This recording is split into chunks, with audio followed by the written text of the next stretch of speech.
श्रीगणेशाय नमः। अथ श्री सूर्याष्टोत्तर शतनाम स्तोत्रम्।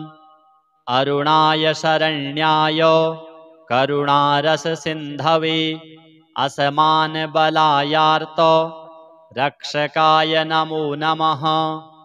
आदित्यायादिभूताय अखिलागमवेदिने अच्युतायाखिलज्ञाय अनन्ताय नमो नमः।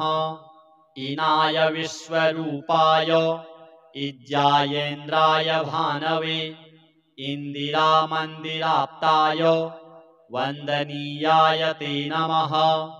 ईशाय सुप्रसन्नाय सुशीलाय सुवर्चसे वशुप्रदाय वशवे वासुदेवाय ते नमः। उज्ज्वलायोग्ररूपाय ऊर्ध्वगाय विवस्वते उद्यत्किरणजालाय ऋषिकेशाय ते नमः। ऊर्जस्वलाय वीराय निर्जराय जयाय च ऊरुद्वयाभावरूप युक्तसारथये नमः। ऋषिवन्द्याय रुग्घन्त्रे ऋक्षचक्रचराय च ऋजुस्वभावचित्ताय नित्यस्तुत्याय ते नमः। ऋकारमातृकावर्ण रूपायोज्ज्वलतेजसे ऋक्षाधिनाथमित्राय पुष्कराक्षाय ते नमः। लुप्तदन्ताय शान्ताय कान्तिदाय घनाय च कनत्कनकभूषाय खद्योताय ते नमः।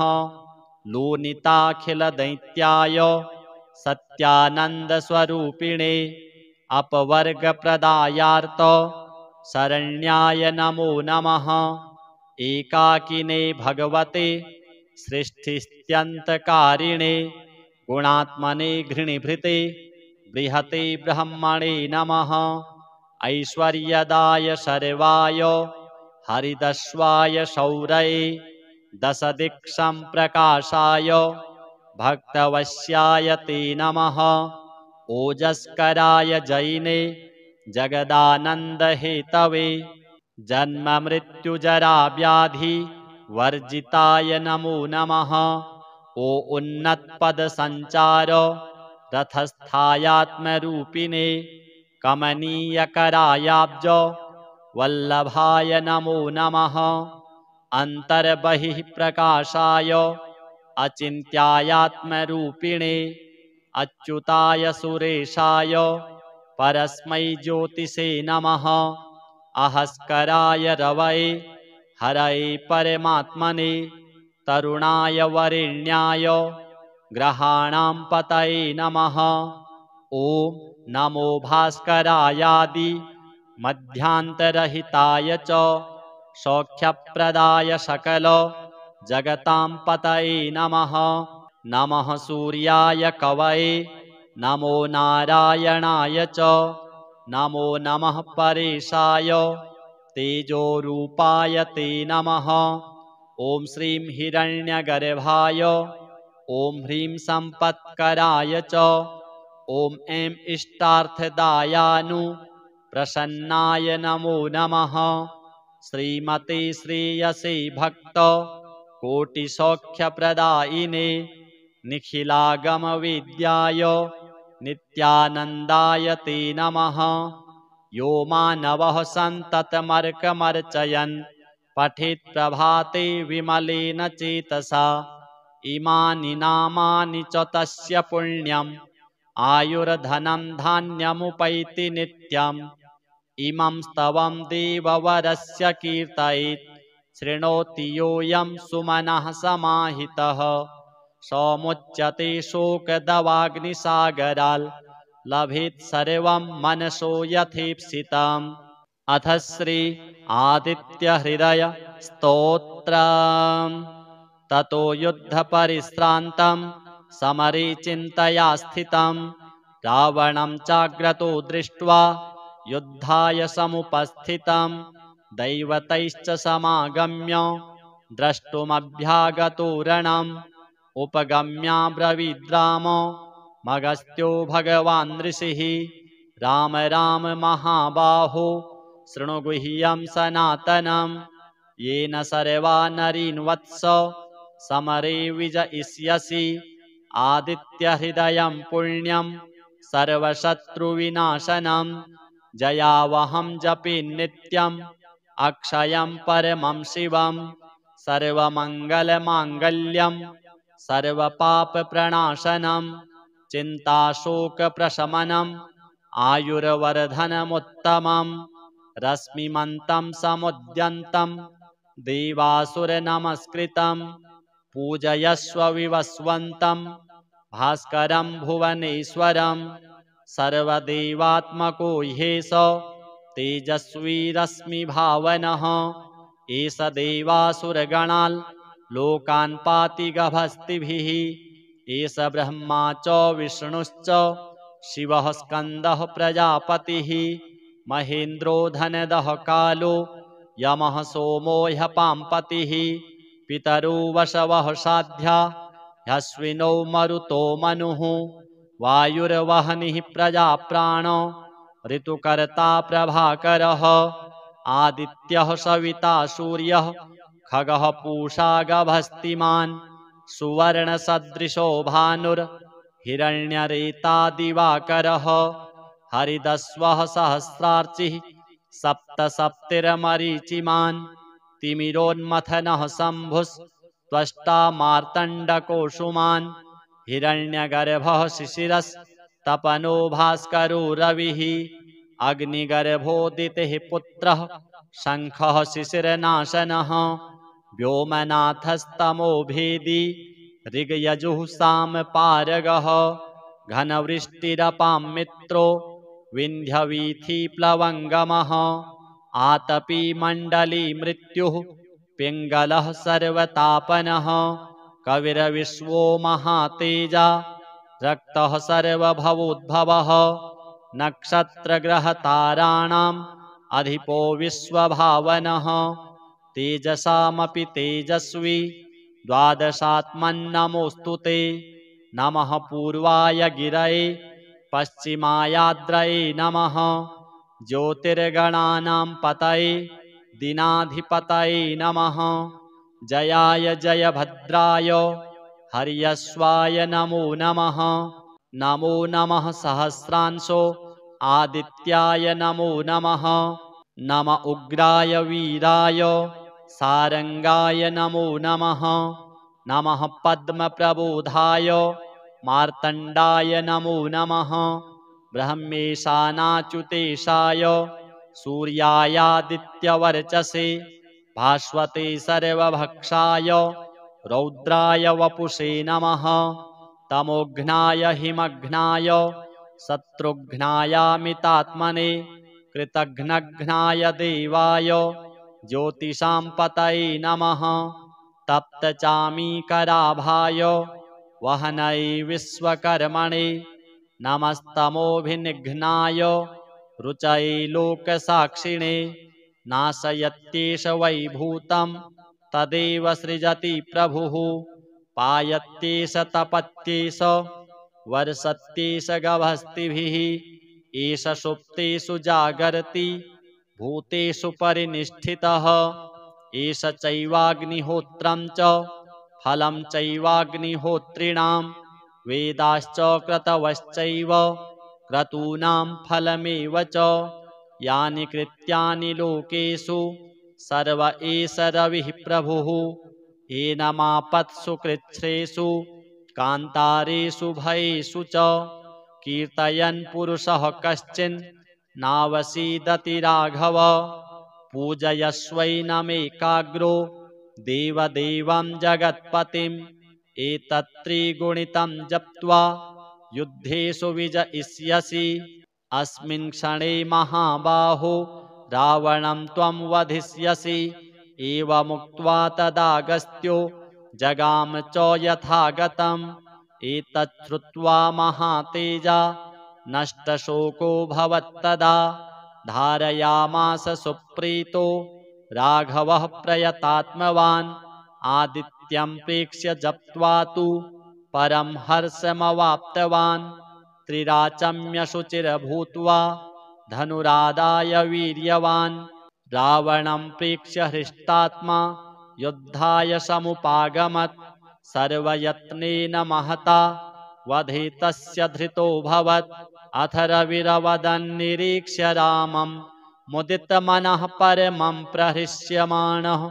निशिचरपतिसंक्षयं विदित्वा सुरगणमध्यगतो वचस्त्वरेति।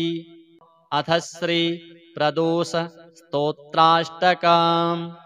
सत्यं ब्रवीमि परलोकहितं ब्रवीमि सारं ब्रवीम्युपनिषद्धृदयं ब्रवीमि संसारमुल्बणमसारमवाप्य जन्तोः सारोऽयमीश्वरपदाम्बुरुहस्य सेवा येनार्चयन्ति गिरिशं समये प्रदोषे येनार्चितं शिवमपि प्रणमन्ति चान्ये एतत्कथां श्रुतिपुटैर्न पिबन्ति मूढास्ते जन्म जन्मसु भवन्ति नरादरिद्राः ये वै प्रदोषसमये परमेश्वरस्य कुर्वन्त्यनन्यमनसोऽङ्घ्रिसरोजपूजां नित्यं प्रवृद्धधनधान्यकलत्रपुत्र सौभाग्यसम्पदधिकास्त इहैव लोके कैलासशैलभुवने त्रिजगज्जनित्रीं गौरीं निवेश्य कनकाचितरत्नपीठे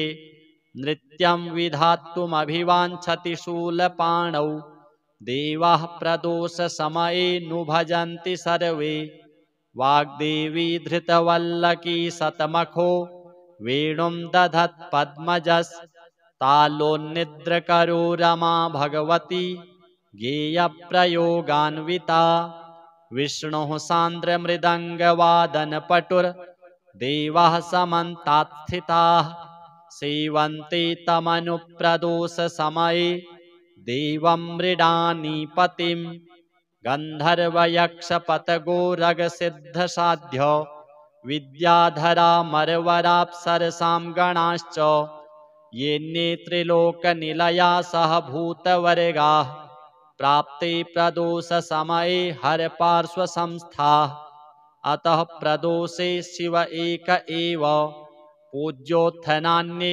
हरिपद्मजाद्याः तस्मिन् महेशे विधिनेज्यमाने सर्वे प्रसीदन्ति सुराधिनाथाः एष ते तनयः पूर्व जन्मनि ब्राह्मणोत्तमः प्रतिग्रहैर्वयो निन्ये नौ दानाद्यैः सुकर्मभिः अतो दारिद्र्यमापन्नः पुत्रस्ते द्विजभामिनी तद्दोषपरिहारार्थं शरणां यातु शङ्करम्।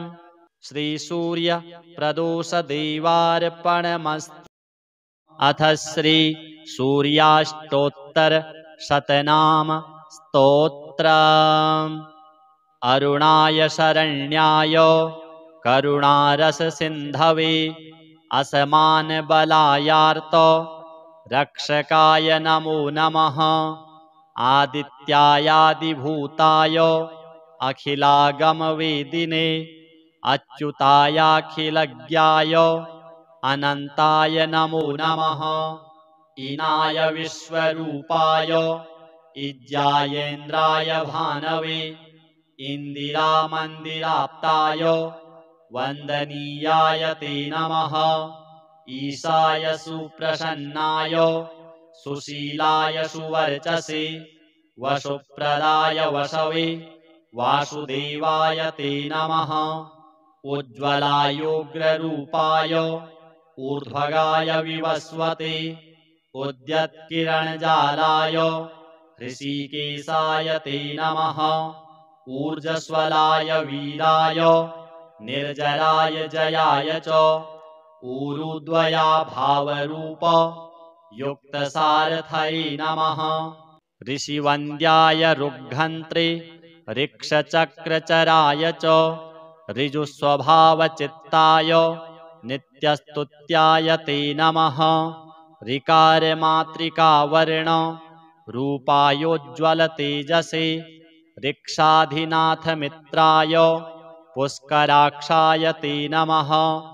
लुप्तदन्ताय शान्ताय कान्तिदाय घनाय च कनत्कनकभूषाय खद्योताय ते नमः लोनिताखिलदैत्याय सत्यानन्दस्वरूपिणे अपवर्गप्रदायार्त शरण्याय नमो नमः एकाकिने भगवते सृष्टिस्त्यन्तकारिणे गुणात्मने घृणिभृते बृहते ब्रह्मणे नमः ऐश्वर्यदाय शर्वाय हरिदस्वाय शौरये दशदिक्षं प्रकाशाय भक्तवश्याय ते नमः ओजस्कराय जैने जगदानन्दहेतवे जन्ममृत्युजराव्याधि वर्जिताय नमो नमः ओ उन्नतपदसञ्चार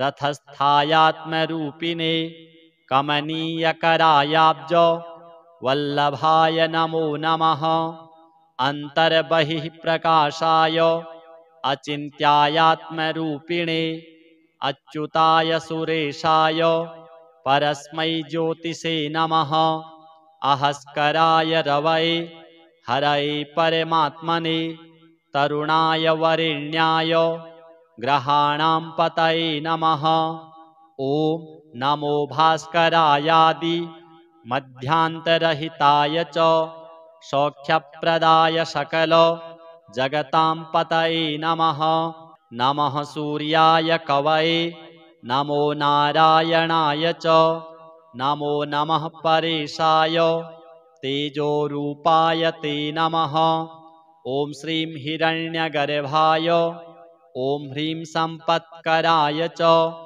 ॐ ऐं इष्टार्थदायानु प्रसन्नाय नमो नमः श्रीमते श्रेयसे भक्त कोटिसौख्यप्रदायिने निखिलागमवेद्याय नित्यानन्दाय ते नमः यो मानवः सन्ततमर्कमर्चयन् पठेत् प्रभाते विमलेन चेतसा इमानि नामानि च तस्य पुण्यम् आयुर्धनं धान्यमुपैति नित्यम् इमं स्तवं देववरस्य कीर्तयेत् शृणोति योऽयं सुमनः समाहितः समुच्यते शोकदवाग्निसागराल् लभेत् सर्वं मनसो यथेप्सितम् अथ श्री आदित्यहृदय स्तोत्रम् ततो युद्धपरिश्रान्तं समरे चिन्तया स्थितं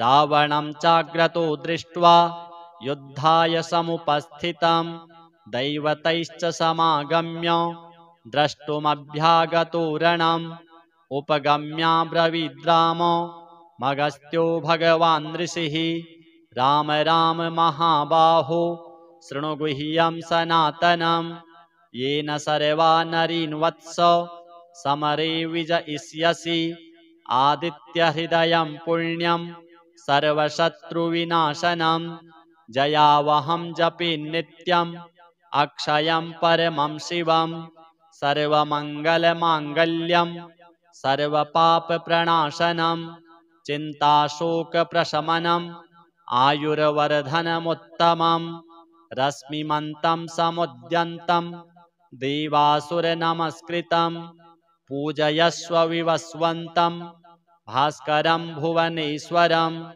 सर्वदेवात्मको ह्येष तेजस्वी रश्मिभावनः एष देवासुरगणान् लोकान् पाति गभस्तिभिः एष ब्रह्मा च विष्णुश्च शिवः स्कन्दः प्रजापतिः महेन्द्रो धनदः कालो यमः सोमो ह्यपाम्पतिः पितरो वशवः साध्या ह्यश्विनो मरुतो मनुः वायुर्वह्निः प्रजाप्राणो ऋतुकर्ता प्रभाकरः आदित्यः सविता सूर्यः खगः पूषा गभस्तिमान् सुवर्णसदृशो भानुर्हिरण्यरेता दिवाकरः हरिदस्वः सहस्रार्चिः सप्तसप्तिर्मरीचिमान् तिमिरोन्मथनः शम्भुस्त्वष्टा मार्तण्डकोशुमान् हिरण्यगर्भः शिशिरस् तपनो भास्करो रविः अग्निगर्भोदितिः पुत्रः शङ्खः शिशिरनाशनः व्योमनाथस्तमो भेदी ऋग्यजुः सामपारगः घनवृष्टिरपां मित्रो विन्ध्यवीथिप्लवङ्गमः आतपी मण्डली मृत्युः पिङ्गलः सर्वतापनः कविर्विश्वो महातेजा रक्तः सर्वभवोद्भवः नक्षत्रग्रहताराणाम् अधिपो विश्वभावनः तेजसामपि तेजस्वी द्वादशात्मन्नमोऽस्तु ते नमः पूर्वाय गिरये पश्चिमायाद्रये नमः ज्योतिर्गणानां पतये दिनाधिपतये नमः जयाय जयभद्राय हर्यश्वाय नमो नमः नमो नमः सहस्रांशो आदित्याय नमो नमः नम उग्राय वीराय सारंगाय नमो नमः नमः पद्मप्रबोधाय मार्तण्डाय नमो नमः ब्रह्मेशानाच्युतेशाय सूर्यायादित्यवर्चसे भास्वते सर्वभक्षाय रौद्राय वपुषे नमः तमोघ्नाय हिमघ्नाय शत्रुघ्नायामितात्मने कृतघ्नघ्नाय देवाय ज्योतिषां पतये नमः तप्तचामीकराभाय वहनये विश्वकर्मणे नमस्तमोभिनिघ्नाय रुचये लोकसाक्षिणे नाशयत्येष वैभूतं तदेव सृजति प्रभुः पायत्येष तपत्येष वर्षत्येष गभस्तिभिः एष सुप्तेषु जागर्ति भूतेषु परिनिष्ठितः एष चैवाग्निहोत्रं च फलं चैवाग्निहोत्रिणां वेदाश्च क्रतवश्चैव क्रतूनां फलमेव च यानि कृत्यानि लोकेषु सर्व एष रविः प्रभुः एनमापत्सु कृच्छ्रेषु कान्तारेषु भयेषु च कीर्तयन् पुरुषः कश्चिन् नावसीदति राघव पूजयस्वैनमेकाग्रो देवदेवं जगत्पतिम् एतत्त्रिगुणितं जप्त्वा युद्धेषु विजयिष्यसि अस्मिन् क्षणे महाबाहो रावणं त्वं वधिष्यसि एवमुक्त्वा तदागस्त्यो जगाम च यथागतम् एतच्छ्रुत्वा महातेजा नष्टशोको भवत्तदा धारयामास सुप्रीतो राघवः प्रयतात्मवान् आदित्यं प्रेक्ष्य जप्त्वा तु परं हर्षमवाप्तवान् त्रिराचम्यशुचिर्भूत्वा धनुरादाय वीर्यवान् रावणं प्रेक्ष्य हृष्टात्मा युद्धाय समुपागमत् सर्वयत्नेन महता वधे तस्य धृतोऽभवत् अथ रविरवदन्निरीक्ष्य रामं मुदितमनः परमं प्रहृष्यमाणः निशिचरपतिसंक्षयं विदित्वा सुरगणमध्यगतो वचस्त्वरेति अथ श्रीप्रदोष स्तोत्राष्टकम् सत्यं ब्रवीमि परलोकहितं ब्रवीमि सारं ब्रवीम्युपनिषद्धृदयं ब्रवीमि संसारमुल्बणमसारमवाप्य जन्तोः सारोऽयमीश्वरपदाम्बुरुहस्य सेवा येनार्चयन्ति गिरिशं समये प्रदोषे येनार्चितं शिवमपि प्रणमन्ति चान्ये एतत्कथां श्रुतिपुटैर्न पिबन्ति मूढास् ते जन्म जन्मसु भवन्ति नरादरिद्राः ये वै प्रदोषसमये परमेश्वरस्य कुर्वन्त्यनन्यमनसोऽङ्घ्रिसरोजपूजां नित्यं प्रवृद्धधनधान्यकलत्रपुत्र सौभाग्यसम्पदधिकास्त इहैव लोके कैलासशैलभुवने त्रिजगज्जनित्रीं गौरीं निवेश्य कनकाचितरत्नपीठे नृत्यं विधातुमभिवाञ्छति शूलपाणौ देवाः प्रदोषसमये नु भजन्ति सर्वे वाग्देवी धृतवल्लकी शतमखो वेणुं दधत्पद्मजस्तालोन्निद्रकरो रमा भगवती गेयप्रयोगान्विता विष्णुः सान्द्रमृदङ्गवादनपटुर्देवाः समन्तात् स्थिताः सेवन्ते तमनुप्रदोषसमये देवं मृडानीपतिं गन्धर्वयक्षपतगोरगसिद्धसाध्य विद्याधरामरवराप्सरसां गणाश्च येऽन्ये त्रिलोकनिलया सह भूतवर्गाः प्राप्ते प्रदोषसमये हरपार्श्वसंस्थाः अतः प्रदोषे शिव एक एव पूज्योत्थनान्ये हरिपद्मजाद्याः तस्मिन् महेशे विधिनेज्यमाने सर्वे प्रसीदन्ति सुराधिनाथाः एष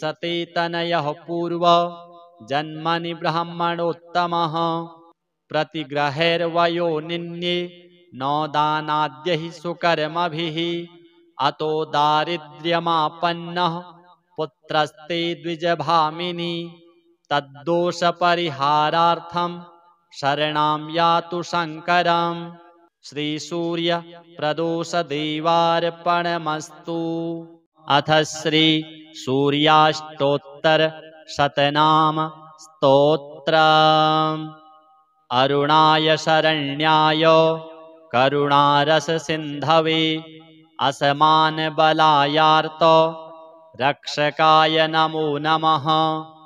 आदित्यायादिभूताय अखिलागमवेदिने अच्युतायाखिलज्ञाय अनन्ताय नमो नमः। ईनाय विश्वरूपाय इज्यायेन्द्राय भानवे इन्दिरामन्दिराप्ताय वन्दनीयाय ते नमः। ईशाय सुप्रसन्नाय सुशीलाय सुवर्चसे वसुप्रदाय वसवे वासुदेवाय ते नमः। उज्ज्वलायोग्ररूपाय ऊर्ध्वगाय विवस्वते उद्यत्किरणजालाय ऋषिकेशाय ते नमः। ऊर्जस्वलाय वीराय निर्जराय जयाय च ऊरुद्वया भावरूप युक्तसारथये नमः। ऋषिवन्द्याय रुग्घन्त्रे ऋक्षचक्रचराय च ऋजुस्वभावचित्ताय नित्यस्तुत्याय ते नमः। ऋकारमातृकावर्ण रूपायोज्ज्वलतेजसे ऋक्षाधिनाथमित्राय पुष्कराक्षाय ते नमः। लुप्तदन्ताय शान्ताय कान्तिदाय घनाय च कनत्कनकभूषाय खद्योताय ते नमः। लोनिताखिलदैत्याय सत्यानन्दस्वरूपिणे अपवर्गप्रदायार्त शरण्याय नमो नमः। एकाकिने भगवते सृष्टिस्त्यन्तकारिणे गुणात्मने घृणिभृते बृहते ब्रह्मणे नमः। ऐश्वर्यदाय सर्वाय हरिदस्वाय शौरये दशदिक्सम्प्रकाशाय भक्तवश्याय ते नमः। ओजस्कराय जैने जगदानन्दहेतवे जन्ममृत्युजराव्याधि वर्जिताय नमो नमः। ओ उन्नतपदसञ्चार रथस्थायात्मरूपिणे कमनीयकरायाब्ज वल्लभाय नमो नमः। अन्तर्बहिः प्रकाशाय अचिन्त्यायात्मरूपिणे अच्युताय सुरेशाय परस्मै ज्योतिषे नमः। अहस्कराय रवये हरये परमात्मने तरुणाय वरेण्याय ग्रहाणां पतये नमः। ॐ नमो भास्करायादि मध्यान्तरहिताय च सौख्यप्रदाय सकल जगतां पतये नमः। नमः सूर्याय कवये नमो नारायणाय च नमो नमः परेशाय तेजोरूपाय ते नमः। ॐ श्रीं हिरण्यगर्भाय ॐ ह्रीं सम्पत्कराय च ॐ ऐं इष्टार्थदायानु प्रसन्नाय नमो नमः। श्रीमते श्रेयसे भक्त कोटिसौख्यप्रदायिने निखिलागमविद्याय नित्यानन्दाय ते नमः। यो मानवः सन्ततमर्कमर्चयन् पठेत् प्रभाते विमलेन चेतसा इमानि नामानि च तस्य पुण्यम् आयुर्धनं धान्यमुपैति नित्यम्। इमं स्तवं देववरस्य कीर्तयेत् शृणोति योऽयं सुमनः समाहितः। समुच्यते शोकदवाग्निसागराल् लभेत् सर्वं मनसो यथेप्सितम्। अथ श्री आदित्यहृदय स्तोत्रम्। ततो युद्धपरिश्रान्तं समरे चिन्तया स्थितं रावणं चाग्रतो दृष्ट्वा युद्धाय समुपस्थितं दैवतैश्च समागम्य द्रष्टुमभ्यागतो रणम् उपगम्याब्रवीद्राम मगस्त्यो भगवान् ऋषिः राम राम महाबाहो शृणु गुह्यं सनातनम् येन सर्वा नरीन् वत्स समरे विजयिष्यसि आदित्यहृदयं पुण्यं सर्वशत्रुविनाशनम् जयावहं जपे नित्यम् अक्षयं परमं शिवम् सर्वमङ्गलमाङ्गल्यं सर्वपापप्रणाशनं चिन्ताशोकप्रशमनम् आयुर्वर्धनमुत्तमम् रश्मिमन्तं समुद्यन्तं देवासुरनमस्कृतं पूजयस्व विवस्वन्तं भास्करं भुवनेश्वरं सर्वदेवात्मको ह्येष तेजस्वी रश्मिभावनः एष देवासुरगणान् लोकान् पाति गभस्तिभिः एष ब्रह्मा च विष्णुश्च शिवः स्कन्दः प्रजापतिः महेन्द्रो धनदः कालो यमः सोमो ह्यपाम्पतिः पितरो वशवः साध्या ह्यश्विनो मरुतो मनुः वायुर्वह्निः प्रजाप्राणो ऋतुकर्ता प्रभाकरः आदित्यः सविता सूर्यः खगः पूषा गभस्तिमान् सुवर्णसदृशो भानुर्हिरण्यरेता दिवाकरः हरिदस्वः सहस्रार्चिः सप्तसप्तिर्मरीचिमान् तिमिरोन्मथनः शम्भुस्त्वष्टा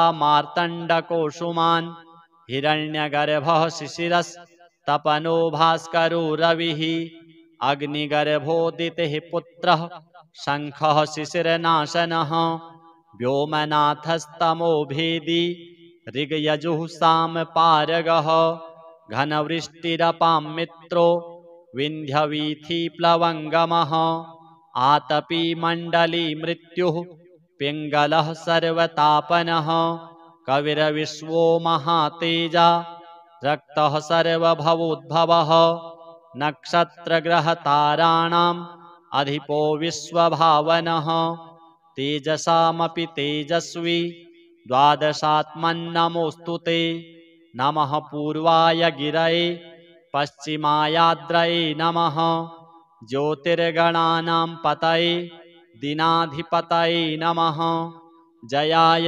जयभद्राय हर्यश्वाय नमो नमः नमो नमः सहस्रांशो आदित्याय नमो नमः नम उग्राय वीराय सारंगाय नमो नमः नमः पद्मप्रबोधाय मार्तण्डाय नमो नमः ब्रह्मेशानाच्युतेशाय सूर्यायादित्यवर्चसे भास्वते सर्वभक्षाय रौद्राय वपुषे नमः तमोघ्नाय हिमघ्नाय शत्रुघ्नायामितात्मने कृतघ्नघ्नाय देवाय ज्योतिषां पतये नमः तप्तचामीकराभाय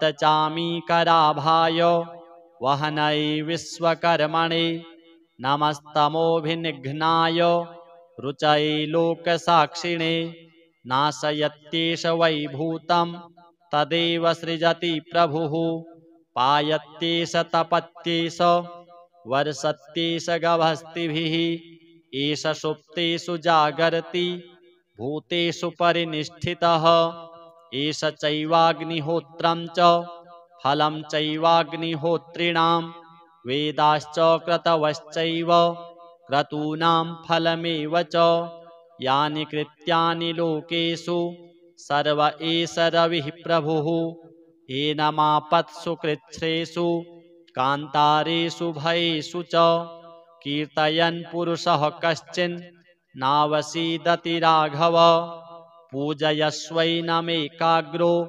देवदेवं जगत्पतिम् एतत्त्रिगुणितं जप्त्वा युद्धेषु विजयिष्यसि अस्मिन् क्षणे महाबाहो रावणं त्वं वधिष्यसि एवमुक्त्वा तदागस्त्यो जगाम च यथागतम् एतच्छ्रुत्वा महातेजा नष्टशोको भवत्तदा धारयामास सुप्रीतो राघवः प्रयतात्मवान् आदित्यं प्रेक्ष्य जप्त्वा तु परं हर्षमवाप्तवान् त्रिराचम्यशुचिर्भूत्वा धनुरादाय वीर्यवान् रावणं प्रेक्ष्य हृष्टात्मा युद्धाय समुपागमत् सर्वयत्नेन महता वधे तस्य धृतोऽभवत् अथ रविरवदन्निरीक्ष्य रामं मुदितमनः परमं प्रहृष्यमाणः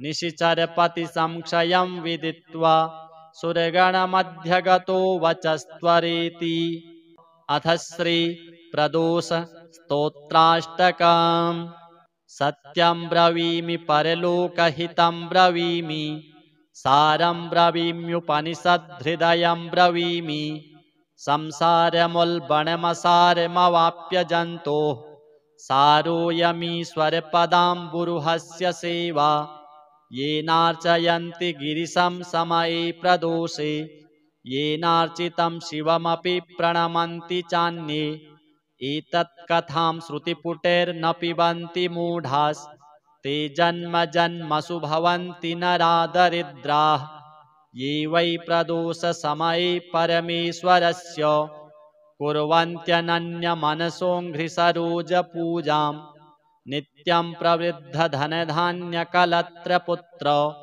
सौभाग्यसम्पदधिकास्त इहैव लोके कैलासशैलभुवने त्रिजगज्जनित्रीं गौरीं निवेश्य कनकाचितरत्नपीठे नृत्यं विधातुमभिवाञ्छति शूलपाणौ देवाः प्रदोषसमये नु भजन्ति सर्वे वाग्देवी धृतवल्लकी शतमखो वेणुं दधत्पद्मजस्तालोन्निद्रकरो रमा भगवती गेयप्रयोगान्विता विष्णुः सान्द्रमृदङ्गवादनपटुर्देवाः समन्तात् स्थिताः सेवन्ते तमनुप्रदोषसमये देवं मृडानीपतिं गन्धर्वयक्षपतगोरगसिद्धसाध्य विद्याधरामरवराप्सरसां गणाश्च येऽन्ये त्रिलोकनिलया सह भूतवर्गाः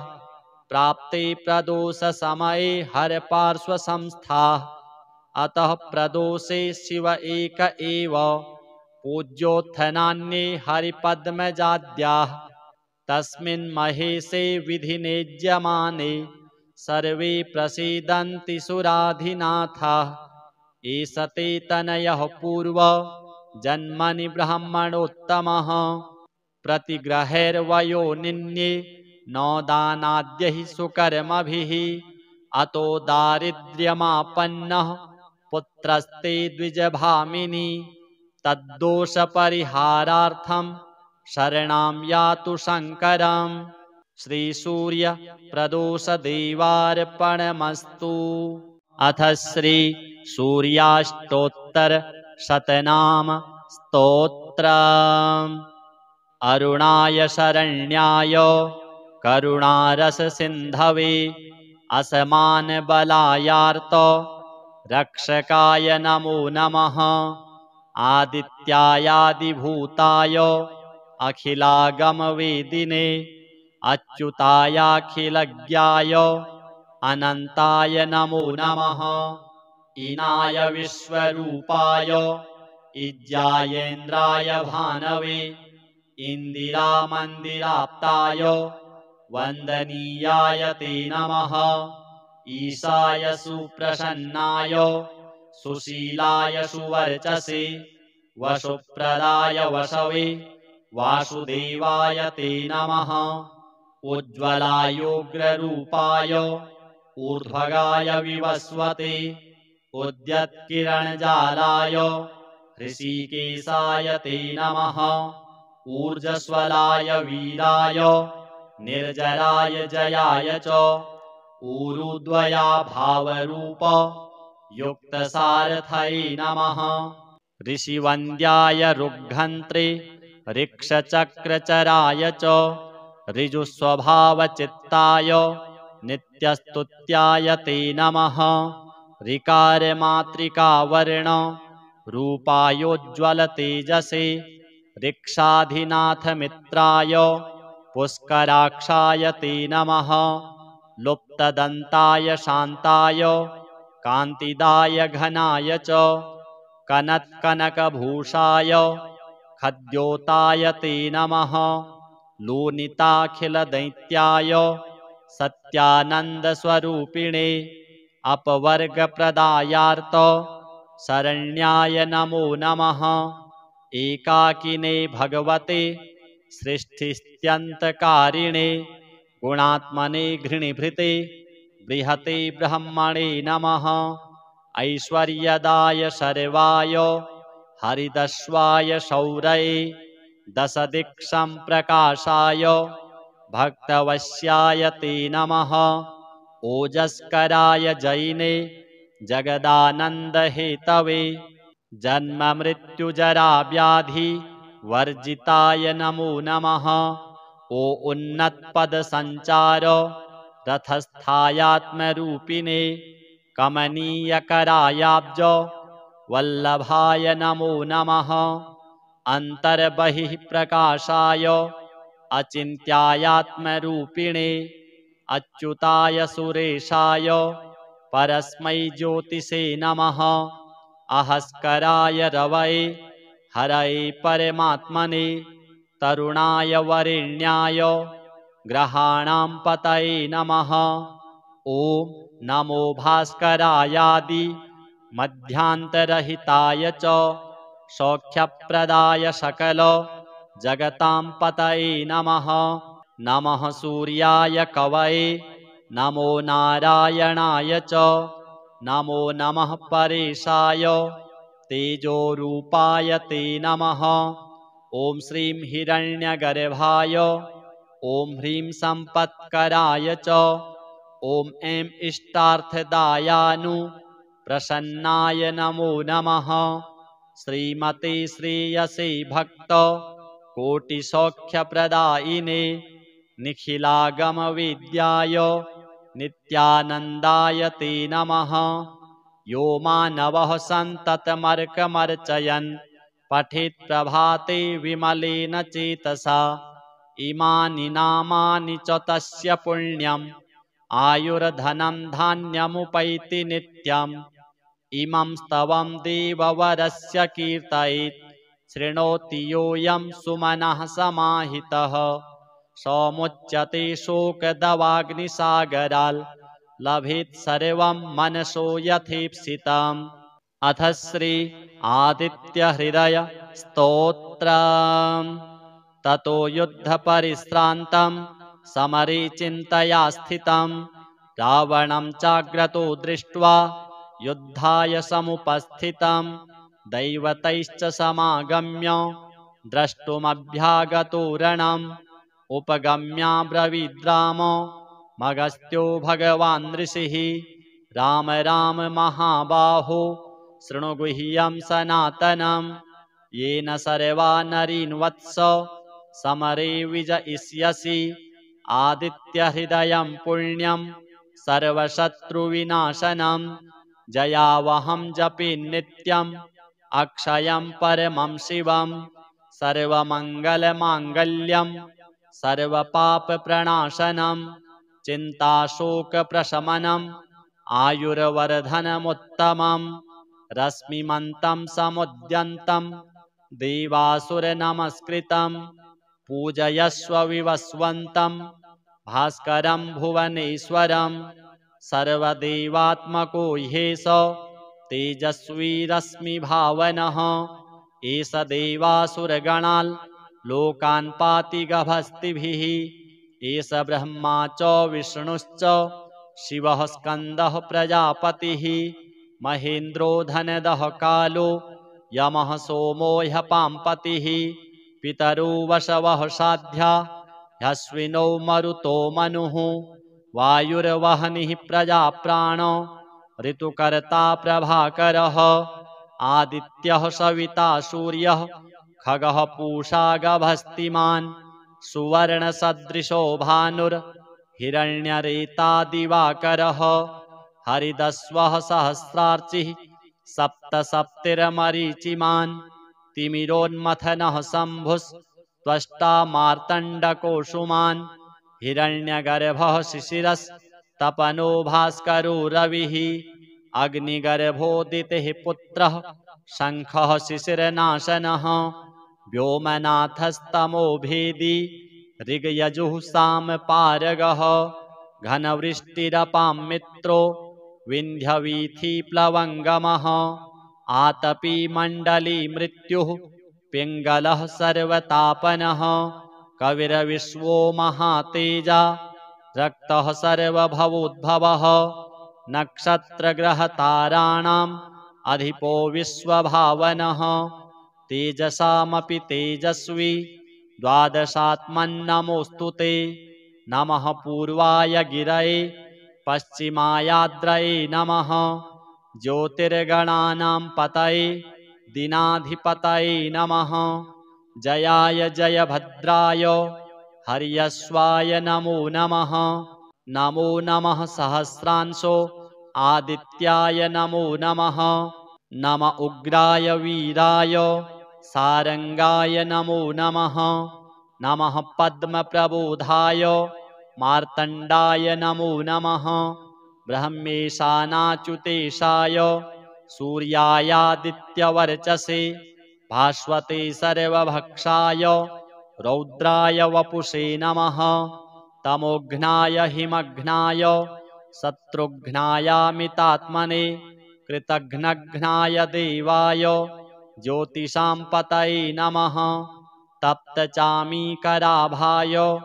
वहनये विश्वकर्मणे नमस्तमोभिनिघ्नाय रुचये लोकसाक्षिणे नाशयत्येष वैभूतं तदेव सृजति प्रभुः पायत्येष तपत्येष वर्षत्येष गभस्तिभिः एष सुप्तेषु जागर्ति भूतेषु परिनिष्ठितः एष चैवाग्निहोत्रं च फलं चैवाग्निहोत्रिणां वेदाश्च क्रतवश्चैव क्रतूनां फलमेव च यानि कृत्यानि लोकेषु सर्व एष रविः प्रभुः एनमापत्सु कृच्छ्रेषु कान्तारेषु भयेषु च कीर्तयन् पुरुषः कश्चिन् नावसीदति राघव पूजयस्वैनमेकाग्रो देवदेवं जगत्पतिम्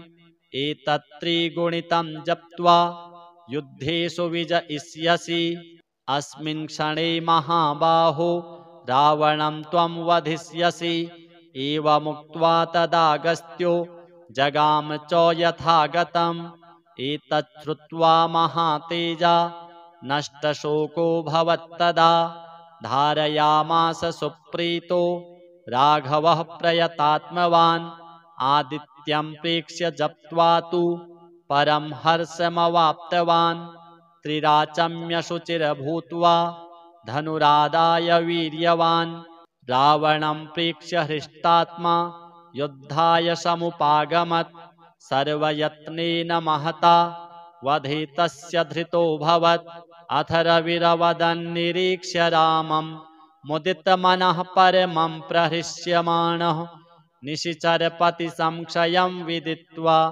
सुरगणमध्यगतो वचस्त्वरेति। अथ श्रीप्रदोष स्तोत्राष्टकम्। सत्यं ब्रवीमि परलोकहितं ब्रवीमि सारं ब्रवीम्युपनिषद्धृदयं ब्रवीमि संसारमुल्बणमसारमवाप्य जन्तोः सारोऽयमीश्वरपदाम्बुरुहस्य सेवा येनार्चयन्ति गिरिशं समये प्रदोषे येनार्चितं शिवमपि प्रणमन्ति चान्ये एतत्कथां श्रुतिपुटैर्न पिबन्ति मूढास्ते जन्म जन्मसु भवन्ति नरादरिद्राः ये वै प्रदोषसमये परमेश्वरस्य कुर्वन्त्यनन्यमनसोऽङ्घ्रिसरोजपूजां नित्यं प्रवृद्धधनधान्यकलत्रपुत्र सौभाग्यसम्पदधिकास्त इहैव लोके कैलासशैलभुवने त्रिजगज्जनित्रीं गौरीं निवेश्य कनकाचितरत्नपीठे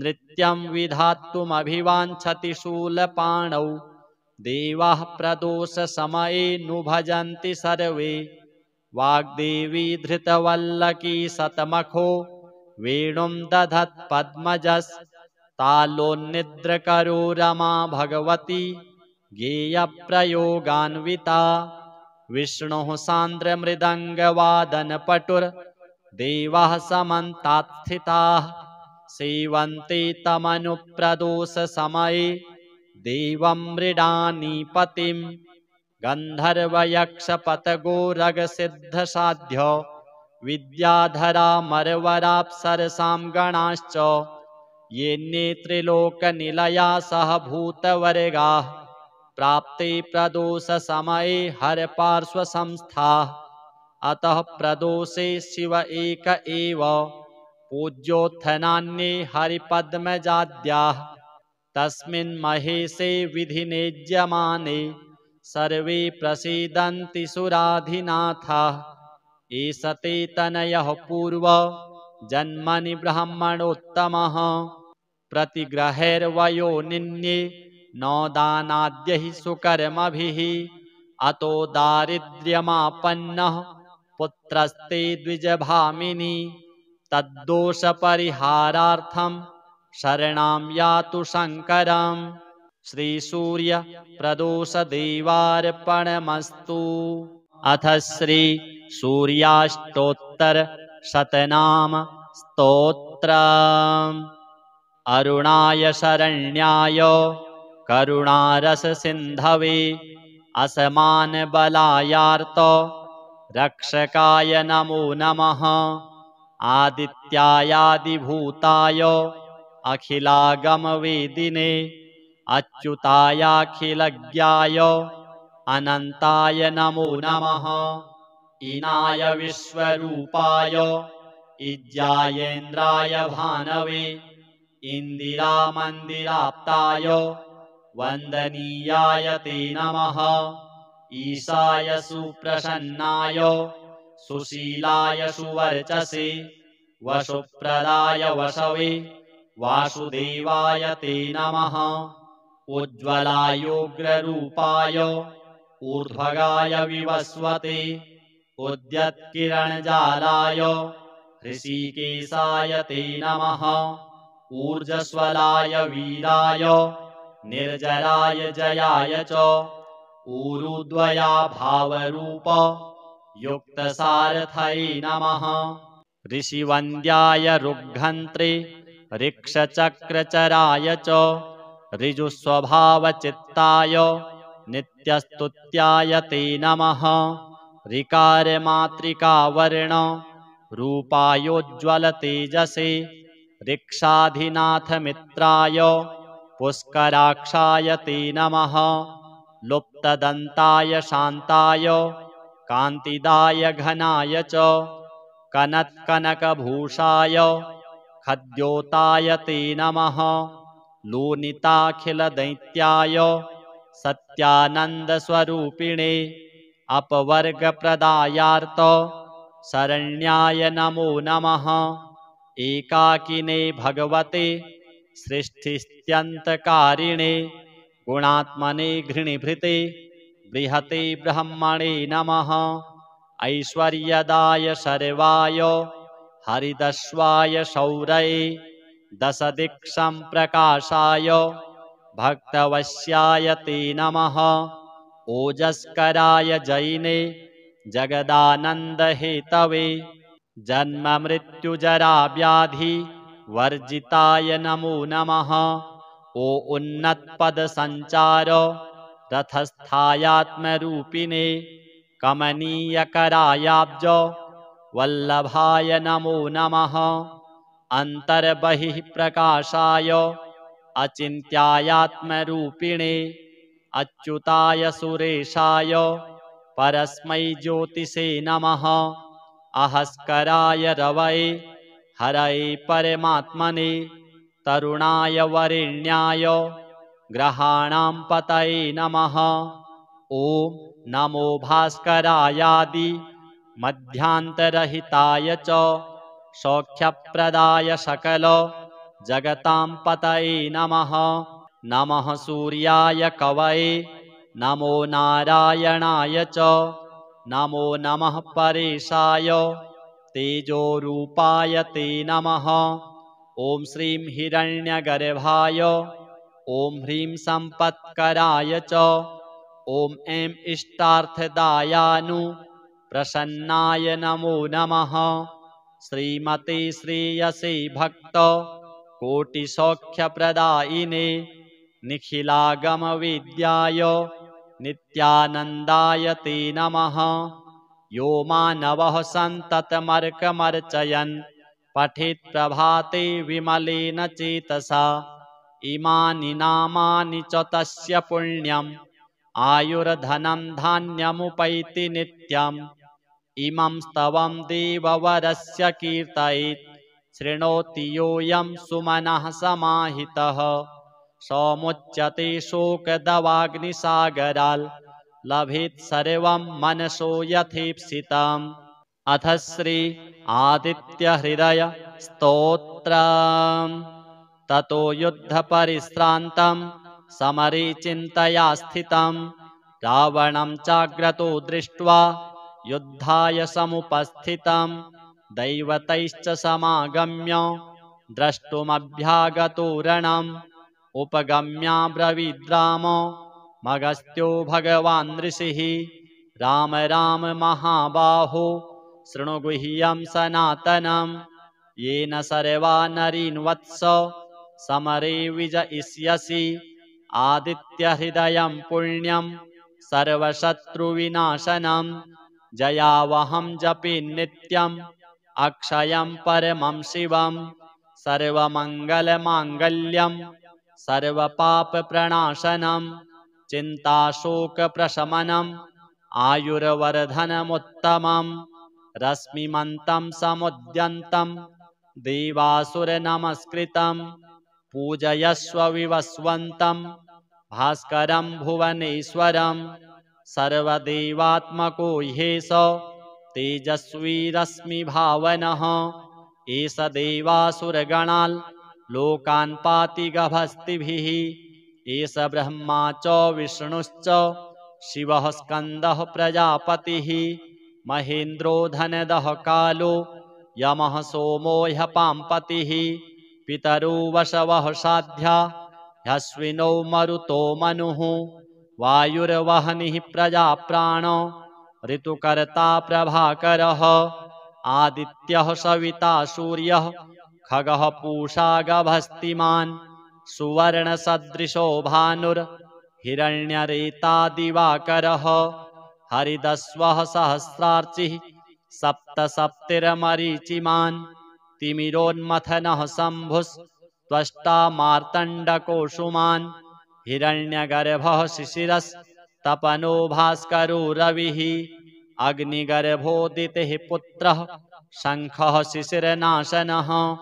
व्योमनाथस्तमो भेदी ऋग्यजुः सामपारगः। घनवृष्टिरपां मित्रो विन्ध्यवीथिप्लवङ्गमः आतपी मण्डली मृत्युः पिङ्गलः सर्वतापनः कविर्विश्वो महातेजा रक्तः सर्वभवोद्भवः नक्षत्रग्रहताराणाम् अधिपो विश्वभावनः तेजसामपि तेजस्वी द्वादशात्मन्नमोऽस्तु ते नमः पूर्वाय गिरये पश्चिमायाद्रये नमः ज्योतिर्गणानां पतये दीनाधिपतये नमः जयाय जयभद्राय हर्यश्वाय नमो नमः नमो नमः सहस्रांशो आदित्याय नमो नमः नम उग्राय वीराय सारंगाय नमो नमः नमः पद्मप्रबोधाय मार्तण्डाय नमो नमः ब्रह्मेशानाच्युतेशाय सूर्यायादित्यवर्चसे भास्वते सर्वभक्षाय रौद्राय वपुषे नमः तमोघ्नाय हिमघ्नाय शत्रुघ्नायामितात्मने कृतघ्नघ्नाय देवाय ज्योतिषां पतये नमः तप्तचामीकराभाय वहनये विश्वकर्मणे नमस्तमोभिनिघ्नाय रुचये लोकसाक्षिणे नाशयत्येष वैभूतं तदेव सृजति प्रभुः पायत्येष तपत्येष वर्षत्येष गभस्तिभिः एष सुप्तेषु जागर्ति भूतेषु परिनिष्ठितः एष चैवाग्निहोत्रं च फलं चैवाग्निहोत्रिणां वेदाश्च क्रतवश्चैव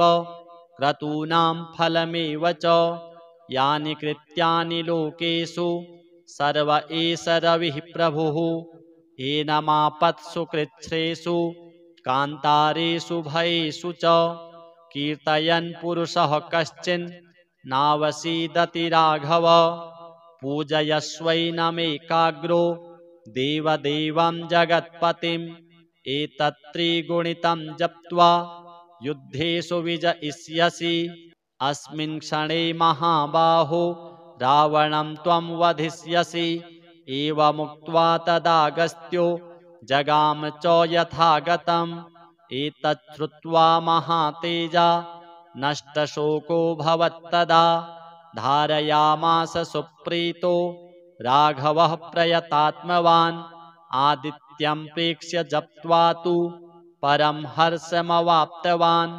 त्रिराचम्यशुचिर्भूत्वा धनुरादाय वीर्यवान् रावणं प्रेक्ष्य हृष्टात्मा युद्धाय समुपागमत् सर्वयत्नेन महता वधे तस्य धृतोऽभवत् अथ रविरवदन्निरीक्ष्य रामं मुदितमनः परमं प्रहृष्यमाणः निशिचरपतिसंक्षयं विदित्वा सुरगणमध्यगतो वचस्त्वरेति अथ श्रीप्रदोषस्तोत्राष्टकम् सत्यं ब्रवीमि परलोकहितं ब्रवीमि सारं ब्रवीम्युपनिषद्धृदयं ब्रवीमि संसारमुल्बणमसारमवाप्य जन्तोः सारोऽयमीश्वरपदाम्बुरुहस्य सेवा येनार्चयन्ति गिरिशं समये प्रदोषे येनार्चितं शिवमपि प्रणमन्ति चान्ये एतत्कथां श्रुतिपुटैर्न पिबन्ति मूढास् ते जन्म जन्मसु भवन्ति नरादरिद्राः ये वै प्रदोषसमये परमेश्वरस्य कुर्वन्त्यनन्यमनसोऽङ्घ्रिसरोजपूजां नित्यं प्रवृद्धधनधान्यकलत्रपुत्र सौभाग्यसम्पदधिकास्त इहैव लोके कैलासशैलभुवने त्रिजगज्जनित्रीं गौरीं निवेश्य कनकाचितरत्नपीठे नृत्यं विधातुमभिवाञ्छति शूलपाणौ देवाः प्रदोषसमये नु भजन्ति सर्वे वाग्देवी धृतवल्लकी शतमखो वेणुं दधत्पद्मजस्तालोन्निद्रकरो रमा भगवती गेयप्रयोगान्विता विष्णुः सान्द्रमृदङ्गवादनपटुर्देवाः समन्तात् स्थिताः सेवन्ते तमनुप्रदोषसमये देवं मृडानीपतिं गन्धर्वयक्षपतगोरगसिद्धसाध्यो विद्याधरामरवराप्सरसां गणाश्च ये नेत्रिलोकनिलया सह भूतवर्गाः प्राप्ते प्रदोषसमये हरपार्श्वसंस्थाः अतः प्रदोषे शिव एक एव पूज्योत्थनान्ये हरिपद्मजाद्याः तस्मिन् महेशे विधिनेज्यमाने सर्वे प्रसीदन्ति सुराधिनाथाः एष ते तनयः पूर्व जन्मनि ब्राह्मणोत्तमः प्रतिग्रहैर्वयो निन्ये न दानाद्यैः सुकर्मभिः अतो दारिद्र्यमापन्नः पुत्रस्ते द्विजभामिनी तद्दोषपरिहारार्थं शरणां यातु शङ्करम् श्रीसूर्यप्रदोषदेवार्पणमस्तु।